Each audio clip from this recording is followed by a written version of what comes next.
16 right hands, severed clean and buried beneath a Hyksos palace. Stone tombs shaped like keyholes, dotting the Sahara with no names, no echoes. A Roman chariot too ornate for war, hidden in a stable, never used. These aren't myths, they're real, and we still don't know why they exist. Across deserts, jungles, and forgotten fields, strange remnants of the past surface with no explanation. They weren't meant for our eyes, or perhaps they were, but we've long since lost the language to understand them. They weren't random, they weren't meaningless, but they remain unexplained. This isn't a tour of objects.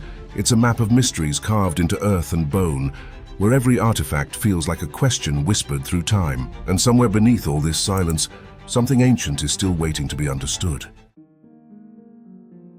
When archaeologists excavated the ruins of a Hyksos palace in Avaris, modern-day Tel el-Daba, nestled in Egypt's Nile Delta, they expected broken amphorae, lost tools, perhaps traces of Levantine trade. But what they unearthed beneath the palace courtyard was something far more disturbing. A set of 3 rectangular pits, each carefully dug, each filled not with objects, but with severed right hands, 12 in total, all cleanly removed, arranged deliberately, and utterly without explanation. The hands weren't buried in secrecy. One was placed beneath a structure known as the Window of Appearances, a ceremonial platform where the king may have stood before his court. The other 2 pits lay just meters from the palace's throne room, directly in the public eye. These weren't cast-offs, they were meant to be seen. In 2023, a detailed forensic study led by Julia Gresky and her team brought this eerie find into clearer focus. The bones showed surgical precision. Hands were dismembered at the wrist or slightly above, without excessive trauma. Most belonged to young to middle-aged adult males, though one may have belonged to a woman. No signs of disease, deformity, or execution trauma were found. These were healthy individuals, warriors perhaps, or elite captives. In several hands, the fingers were found hyperextended, frozen in unnatural positions, possibly forced into gestures of submission or supplication. The arrangement suggests a symbolic tableau, not merely disposal. The soil at Avaris, unusually rich in clay and moisture, preserved the bones well, rare in Egypt's northern zones. This preservation allowed researchers to confirm another chilling detail. The amputations occurred shortly after death or just before burial. The hands were fresh, not skeletonized or mummified. There was intent behind every cut, every placement. The context adds more weight. This wasn't done during native Egyptian rule, but under the Hyksos, a foreign dynasty of Semitic origin that ruled Lower Egypt during the Second Intermediate Period, around 1600–1550 BCE. Their reign blended Canaanite traditions with Egyptian iconography, creating a cultural mosaic unlike anything else in ancient Egypt. Avaris was their capital, a multicultural city of trade, war, and royal theatre. So what was the purpose of the pit? Some scholars argue the severed hands were trophies of war, presented to Hyksos royalty to tally slain enemies. In later New Kingdom texts, especially under Pharaoh Ahmose, similar hand-counting practices are mentioned. A new hieroglyph even appears, a single disembodied hand. But in all of Egyptian archaeology, this site at Avaris remains the only known physical instance of the act. No tomb paintings, no ritual texts, no temple reliefs, just bones cleanly removed, buried in palace soil. Others suggest ritual sacrifice. The public nature of the pits, near a royal throne beneath a sacred platform, hints at an act of state power. The ruler appears before his people, standing atop the dismembered limbs of the vanquished. It wasn't just political dominance, it was spiritual dominion, control not only of life but of bodily integrity, even in death. And intriguingly, no parallel has been found elsewhere, not in Mesopotamia, not in Hittite lands, not even among the Canaanites. This is not part of a regional tradition. It appears singular, isolated, and deliberate. A cultural flair from a dynasty whose practices remain largely obscured. We may never know whose hands they were, or why they were buried like this. But perhaps that's the point. This act was not meant to be remembered in words, only felt in presence. The silence around it is not absence, it's control. And from these pale fingers outstretched beneath palace stone, we now reach even further back, into Ice Age Europe, where strange objects carved from antlers still whisper their purpose across 20,000 years of forgotten ritual. They've been called spear straighteners, symbols of status, instruments of initiation, even Paleolithic erotica. But the truth is, no one knows exactly what the perforated batons were for. First discovered in 1863 in a cave near Bruniquel, France, these enigmatic objects have since been found across Ice Age Europe, from France and Spain to Germany and Britain, dating from approximately 23,000 to 12,000 BCE. Most were crafted from reindeer antler, carved into rod-like forms, often measuring between 15 and 40 centimeters, 6 to 16 inches, in length, with one or more carefully drilled holes near the broader end. Some are marked by notches, abstract patterns, or animal engravings. A few are plain. Others are polished smooth from what seems like years of use. The defining feature, the hole, is almost always deliberate, centered, and smooth. In the late 19th century, scholars proposed they were spear straighteners, used to align wooden shafts by forcing them through the hole while applying heat or pressure. Indeed, some show we're consistent with this function. But that theory has never explained why so many are adorned with detailed engravings, horseheads, antelope, abstract symbols, or why some show no signs of mechanical wear at all. As more have been unearthed, the mystery deepened. Some were broken and carefully buried. Others were found in ritual contexts, alongside Venus figurines or near burials, suggesting a symbolic or ceremonial role. Their phallic shape, often emphasized by the tapering design and smooth surface, led to more speculative theories, perhaps tools in initiation rites, or relics representing fertility, power, or clan identity. But recent discoveries have shifted the debate in a more grounded direction. In 2019, researchers at Gow's Cave in Somerset, England, conducted a detailed use-wear analysis on several batons. They found deep striations, fractures, and patterns of polish around the holes, not from wood, but likely from flexible plant fibers repeatedly pulled under tension. Around the same time, in Hohlfels Cave in Germany, archaeologists uncovered a mammoth ivory baton dating to over 35,000 BCE. This specimen bore 4 holes, spiral grooves, and microscopic traces of plant residue. When tested through experimental archaeology, the tool proved ideal for making rope, processing willow, nettle, and cattail fibers into usable cordage. These weren't just symbolic objects. Many were tools of labor, integral to the production of ropes, bindings, nets, and perhaps even clothing. The repeated wear, the cracks, the recarved grip zones, all speak to lifespans of functional use. Some had decorations added after wear began, as if honored or upgraded during their working lives. Others broke under strain and were then carefully placed in pits, a behavior seen in other prehistoric traditions, where tools are ritually killed before burial. But this doesn't reduce their mystery, it enriches it. Why decorate a tool used to twist cord? Why give it the form and presence of something sacred? Why do some batons show no use wear at all, yet appear beside burials or figurines? Perhaps the answer lies not in what they did, but in how they were perceived. A baton could serve its daily function, shaping rope for shelter, clothing, or traps, and yet carries symbolic weight as a personal item, a crafting relic, or a spiritual companion. It might belong to a particular individual, a skilled weaver, a hunter, or a shaman. They straddle the line between utility and reverence. Even now, their variety defies easy categorization. Some are thick, others slender, some with 2 holes, some with 4. Engraved batons often feature abstract patterns whose meanings are lost. They are the leftovers of a symbolic world we no longer speak. And perhaps that's what makes them unforgettable. They were not discarded, they were kept, used, marked, and in the end buried.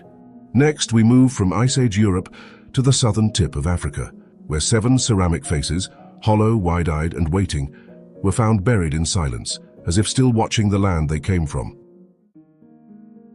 They were found buried face up, as if watching. 7 ceramic heads, some shattered, some whole, placed deliberately beneath the soil near a stream outside the small town of Lydenburg in South Africa. Discovered in 1962 by a 12-year-old boy digging in his family's yard, these heads would become one of Southern Africa's oldest known examples of figurative sculpture. But more than 60 years later, no one truly knows who made them, or why. The heads are hollow, made of fine clay, burnished and decorated with patterns that suggest hairlines, beadwork, and deliberate scarification. The largest measures around 22 centimeters, 9 inches high. Some have human-like features, almond eyes, pursed lips, abstract ears, while others seem animalistic, with exaggerated muzzles and flattened snouts. What they depict remains ambiguous. They are masks without eyes, containers without contents. Radiocarbon dating places them at around 500 CE, though some scholars argue they may be even older. They were carefully made, likely fired at low temperatures, and then deliberately broken, possibly in ritual, before being buried. One was found fragmented, and placed in a pit alongside pieces of another head, suggesting an intentional act rather than accidental loss. None were discarded randomly. These were offerings or sentinels. Recent reanalysis has brought new clues to the surface. Microscopic study revealed traces of specularity, a sparkling form of hematite embedded in recessed areas of the ceramic, especially around ridges and brows. This suggests the heads were designed to glint in firelight or sunlight, making them visually active in ceremonial spaces. Some of the smaller heads contain perforations near the base, likely used to attach cords or poles, perhaps to carry them, or even wear them as part of a ritual performance. One theory sees them as ancestral masks, used in rites of passage. Their hollow design supports this idea, perhaps meant to be worn briefly during transformation rituals, though their size would better fit children or symbolic figures. Others suggest they served funerary roles, intended to protect or embody the spirits of the dead. The incised patterns mimic traditional scarification, seen in various southern African cultures, yet no direct cultural continuation has been found. In 2024, a study of pottery sherds from the same site showed traces of starchy plants and animal fats, identified through organic residue analysis. This suggests that domestic life and ritual life overlapped, that these were not purely sacred or purely utilitarian spaces, but blended. In these ancient societies, a ceremonial object may also have been part of everyday life, just as a sacred act could take place beside a cooking fire. Supporting this view, faunal remains found nearby show a mixed economy.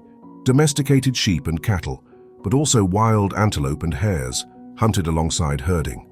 These weren't isolated ritualists, they were adaptable Iron Age communities with layered lives. The Lydenburg Heads, then, were not anomalies. They were part of something larger, a tradition that has vanished but not entirely. Today, the heads are housed in South Africa's Iziko museums, where in 2024-2025, they became the centerpiece of Talking Heads and Heritage, a public exhibition connecting the ancient masks to modern themes of identity and ancestry. Though their makers left no script or legend, their legacy has become part of a living conversation, a dialogue between past and present. And still their silence remains intact. Even in a modern museum case, they seem to observe. Their hollow interiors once framed human faces. Now they frame the questions we still haven't answered. Who were you? Who made you? And what were you watching for? Buried together in silence. From these silent witnesses of early Africa, we now turn north to the Sahara, where satellite eyes have uncovered something even more confounding. Ancient tombs shaped like crescents and keys, mapped from above but never explained from below. Across the endless sands of southern Algeria, deep in the Ahaga Mountains, the desert holds its secrets well. Winds erase paths, sun bakes away memory. But in recent years, satellite eyes have pierced the stillness, and what they've seen has raised questions older than any map. Dozens of tombs, many never seen from the ground, have been identified using high-resolution satellite imagery. These are not simple cairns or eroded stone circles.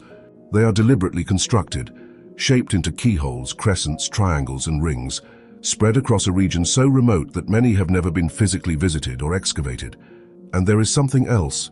Their shapes, especially the keyhole forms, have no clear analogues elsewhere in North Africa. Mapped in detail during the 2020s, these stone structures appear across barren highlands where few people live today. Some are solitary, others appear in clusters. Their layout is often aligned along ridges or elevated plateaus, visible only from the air, or perhaps intended for the spirits to see. But the most telling clue comes not from the sky, but the sun.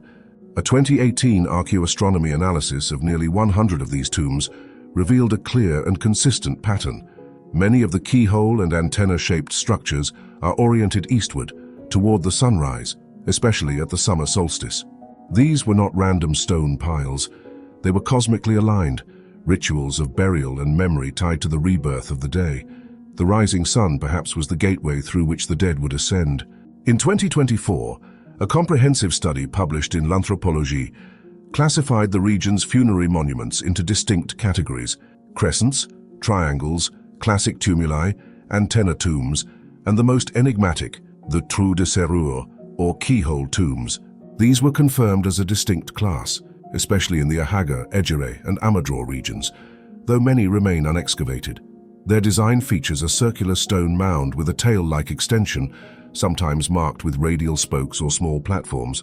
all built in a consistent east-facing orientation. Yet no tools, no pottery, no inscriptions, no grave goods, just stone and silence. Radiocarbon dating from nearby, more conventional tumuli suggests a broad time span, from roughly 3000 BCE to 500 CE, encompassing both late prehistoric and early historic periods. But without direct excavation, the precise dating of the keyhole tombs remains uncertain. Their distribution, however, may hint at something broader. Though concentrated in a haga, similar forms have been recorded in southern Morocco near Taboos and along ancient dry riverbeds in Niger's Hogga region. They appear on high ground, ridgelines and plateaus, often overlooking extinct wadis. This suggests their builders had a clear understanding of sacred geography, choosing places that once pulsed with life and aligning them with the heavens. There are no oral traditions linked to these tombs. Among the Tuareg and other Saharan peoples who have preserved stories, roots and genealogies for centuries, the keyhole tombs are absent from memory. Unlike Libya's Garamantian pyramids or Egypt's desert shrines, these structures come with no myth, no name, no echo. And yet they are everywhere, if you know how to look, clustered across hundreds of kilometers, repeating the same form. They suggest a funerary tradition too widespread to be isolated, yet too localized to have left marks in surrounding cultures. If this was once a people, they vanished not with war or conquest, but with wind, sun, and time. One day, perhaps, archaeologists will reach them, brush away the sand, peer into the chambers, extract bone or ritual relics. But even then, meaning may prove elusive. The keyhole shapes may never unlock the secrets they contain. For now, they remain monuments of absence, shaped for the dead, aligned with the sun and recorded only from above. And so we leave these spectral markers behind and descend into a ruined villa on the edge of Pompeii, where a different kind of silence lingers, one not of wind and sand, but of ash, where an untouched Roman chariot was hidden away, waiting for a journey that never came.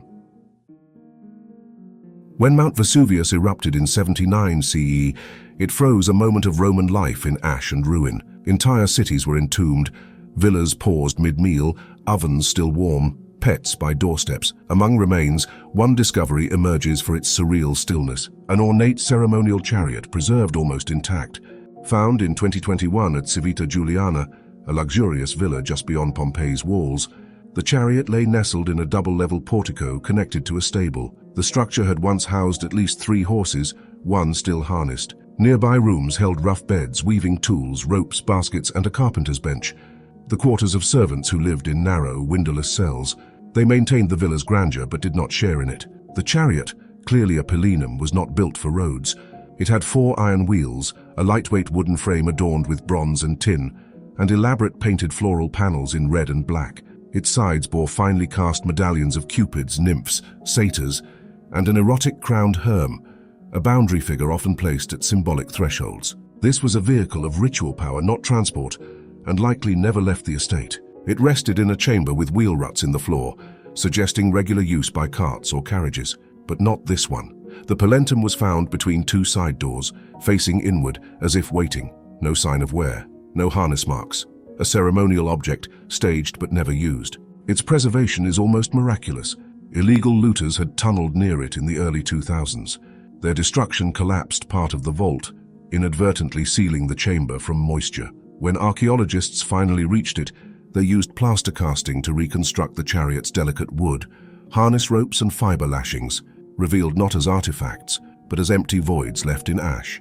Nearby, the stables told another story. The horses were large, one described as of the noblest breed, fitted with ornate bronze saddles and iron bits. One had fallen near a trough, its reins still in place. This was a working space, and yet within the same complex a ceremonial chariot sat untouched, perhaps revered, perhaps awaiting its moment. In 2023, new excavations revealed even more. A cecellum, a small shrine positioned between the portico and servants' wing. Decorated frescoes, wheel-grooved thresholds, and its proximity to the chariot suggest it may have served as a ritual chamber, a sacred point of transition. This supports a growing theory. The chariot was not used for weddings alone, but possibly for countryside fertility rites or private festivals linked to Roman myth and renewal. The decorative elements reinforce this. The herm symbolized protection and passage. The erotic scenes weren't vulgar. They were expressions of divine union, fertility, rebirth. The chariot may have symbolized a journey between worlds, life and death, sacred and profane, celebration and mourning. Yet the silence remains. No name, no plaque, no inscription, just the vehicle, dismantled into over 112 fragments, restored with digital scans and patient care, the first of its kind found intact in Italy. It speaks of contrast, a fragile symbol of ritual power, resting behind walls shaped by the hands of laborers who likely never touched its gleaming surface. A chariot meant to move, parked and paused forever. Was it awaiting a wedding that never happened? A rite postponed by disaster? A performance rehearsed but never seen? It remains unanswered, a symbol of potential sealed in ash. And so we leave Pompeii's motionless ceremony and travel eastward to the mist-covered highlands of Cambodia, where under thick jungle canopy, laser light revealed a lost city sprawling beneath the trees, forgotten not by eruption, but by time and growth. For centuries, Mahendraparvata existed only in myth, a Khmer city in the clouds, lost to time and tangled forest. Its name meant Mountain of the Great Indra, and whispers of its existence drifted through ancient inscriptions and local folklore. But for generations, no one could say where it stood, or if it had ever truly existed at all. That changed in 2012, when archaeologists used LIDAR, a laser scanning technology that could penetrate dense jungle canopy. As the plane flew over Cambodia's Phnom Kulen Plateau, what appeared on their instruments was astonishing. A vast network of roads, canals, reservoirs, terraces and temples, the unmistakable blueprint of a forgotten city. Hidden under trees and brush for more than 1,000 years, the grid-like pattern confirmed what had only been speculation. Mahendraparvata was real, and it was immense. Unlike the majestic Angkor Wat, which came later, Mahendraparvata was a more experimental capital, the first city of the Khmer Empire, believed to have been founded by Jayavarman II in 802 CE. It served as a political and religious center for several centuries. Excavations and sediment analysis show heavy land use by the mid-9th century, followed by a noticeable decline between 900 and 1100 CE. The reasons are still being pieced together, but a mix of environmental degradation, political shifts, and the plateau's agricultural limitations likely played a role. In 2025, a new study analyzed construction materials from 18 temple sites. Most were made from fired brick, with carefully cut grey sandstone used for thresholds and doorframes. The bricks clustered into 3 distinct construction phases, suggesting a long-term deliberate building plan, not a haphazard settlement, but a carefully envisioned urban layout. The temples were oriented to the cardinal directions, their arrangement guided by spiritual cosmology. But Mahendraparvata was more than just temples. The LIDAR scans revealed a planned cityscape stretching across 40 to 50 square kilometers, 15 to 19 square miles, complete with palatial compounds, public squares, and a massive, yet unfinished, reservoir. This artificial basin may have been intended to mimic the barrays seen in later Angkorian capitals, but it was never completed. Whether due to engineering challenges or environmental failure, it remains one of the city's many enigmas. Sediment cores show that the Khmer settlers altered the land extensively, leading to accelerated erosion and deforestation. The soil degraded quickly, and with it, the city's ability to support itself. The forest, in turn, reclaimed what had been taken. Traces of ancient kilns used to manufacture the fired bricks were found near temple sites, alongside stone-carved lingers, symbols of Shiva worship, now half buried beneath the soil. Pilgrimage paths once cut across the slopes, connecting shrines and sanctuaries, but today they're little more than overgrown trails walked by wildlife and wandering monks. The city's spiritual identity is further confirmed by the Stokkak Tom inscription, carved in 1052 CE, which names Mahendraparvata as the original capital of the empire. Yet until the LIDAR revelation, this was only literary tradition. Now it's topographical reality.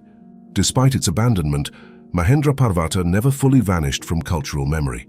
Sacred sites like the reclining Buddha of Phnom Kulen continue to draw pilgrims, but few realize that beneath their feet lies the first Khmer capital, a city of cosmic ambition, built at the height of political transformation and consumed by the very jungle it once sought to command.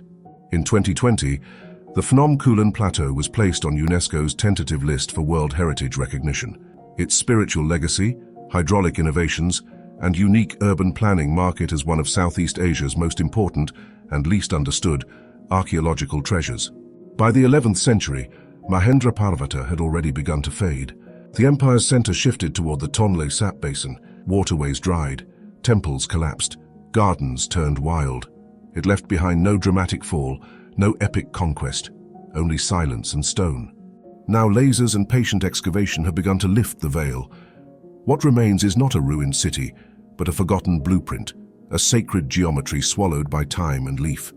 Mahendraparvata still sleeps beneath the trees, its secrets unfolding one scan, one brick, one linger at a time. And from this overgrown axis of ambition, we move west, to the Anatolian plains, where a constellation of Neolithic settlements, older than kings and capitals, is reshaping everything we thought we knew about the birth of civilization. Before pyramids and palaces, before writing or wheels, a network of hilltop sanctuaries rose across southeastern Anatolia. For decades, we thought one of them, Göbekli Tepe, was an anomaly, a lone marvel of prehistoric stonework.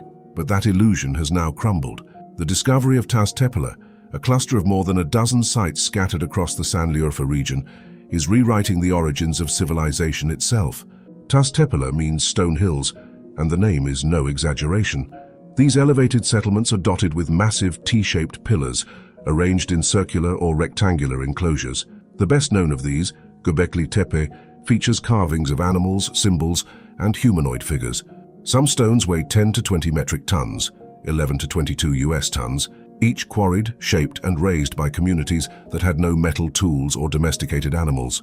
But Göbekli Tepe is no longer alone. Since 2019, archaeologists have uncovered at least 11 other monumental sites, including Karahan Tepe, where dozens of T-pillars were found in situ, many buried beneath sediment, but arranged with similar architectural intent. In one chamber at Karahan Tepe, a life-sized stone face stares forward from a carved recess, its gaze caught mid-eternity, framed by half-buried pillars. These sites date from 9,500 to 8,000 BCE, long before the Egyptian pyramids or Mesopotamian ziggurats, yet their builders managed to construct ceremonial spaces, create detailed iconography, and coordinate massive building efforts. What's more, they did it before adopting agriculture on a large scale. The standard story, that farming led to cities and then to temples, no longer holds. In Taş Tepeler, the temples came first. Recent excavations suggest these weren't isolated monuments, but part of a cohesive sacred landscape. Many hills lie within a few dozen kilometers of each other. Their layouts mirror similar geometric patterns, hinting at shared beliefs or coordinated construction. The sheer density of sites implies regular movement of people, goods, and ideas, a web of Neolithic pilgrimage and ritual, rather than a solitary wonder. Radiocarbon dating and soil analysis from 2021 to 2024 revealed repeated phases of building, burial, and rebuilding. Some enclosures were deliberately filled in after use, suggesting a ritual of closure or preservation. Tools made of obsidian and basalt, sourced from distant regions, were found near ceremonial areas, alongside animal bones, stone vessels, and abstract figurines.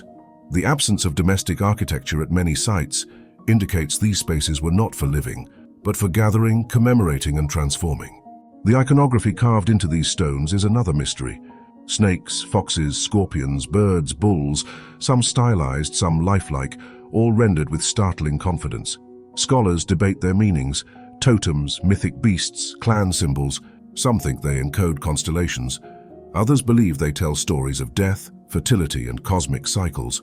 Whatever the truth, the visual language of Taş Tepeler was rich and not yet fully deciphered.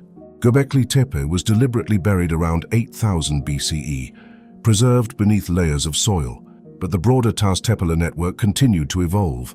At Karahan Tepe, structures were still in use centuries later. These sites form a bridge, from foraging to farming, from gathering bands to early social complexity. They show us that monumental architecture wasn't a byproduct of surplus, it may have been the catalyst. In 2023, the Turkish Ministry of Culture announced renewed efforts to excavate and preserve the region, aiming to designate Taş Tepeler as a UNESCO World Heritage Landscape, not just for one site, but for the entire sacred constellation. Drones, 3D scanning, and deep soil probes are now revealing substructures hidden beneath the hills, perhaps new enclosures, chambers, or even unknown forms of Neolithic planning. Taş Tepeler challenges our deepest assumptions. These were not accidental hilltop shrines. They were intentional sacred architectures built on memory, myth, and stone. Long before cities rose in Mesopotamia, long before writing etched names into clay, people here carved their faith and fear into megaliths. The story of civilization's dawn is not one temple, it is many. Across deserts, jungles, tombs, and silent hills, we followed traces left by forgotten hands, clues etched in stone, sealed in ash, hidden beneath centuries of soil. Some artifacts astonish with their craftsmanship, others disturb with unanswered questions, but all remind us that the past is not gone, only buried, waiting to be seen. From the ritual batons of ancient hunters to the severed hands of fallen warriors, from volcanic stables hiding untouched chariots to mountaintop cities erased by forest, each chapter has peeled back a layer of human story we thought we knew. And then came Taş Tepeler, whispering that even our oldest assumptions about civilization's beginning may be wrong. These are not just relics, they are messages, warnings, dreams. If this journey intrigued you, help others discover it too. Like the video, subscribe for more stories from the edge of history, share it with fellow seekers, and explore the other mysteries waiting on our channel. The past is vast, and we've only just begun to listen.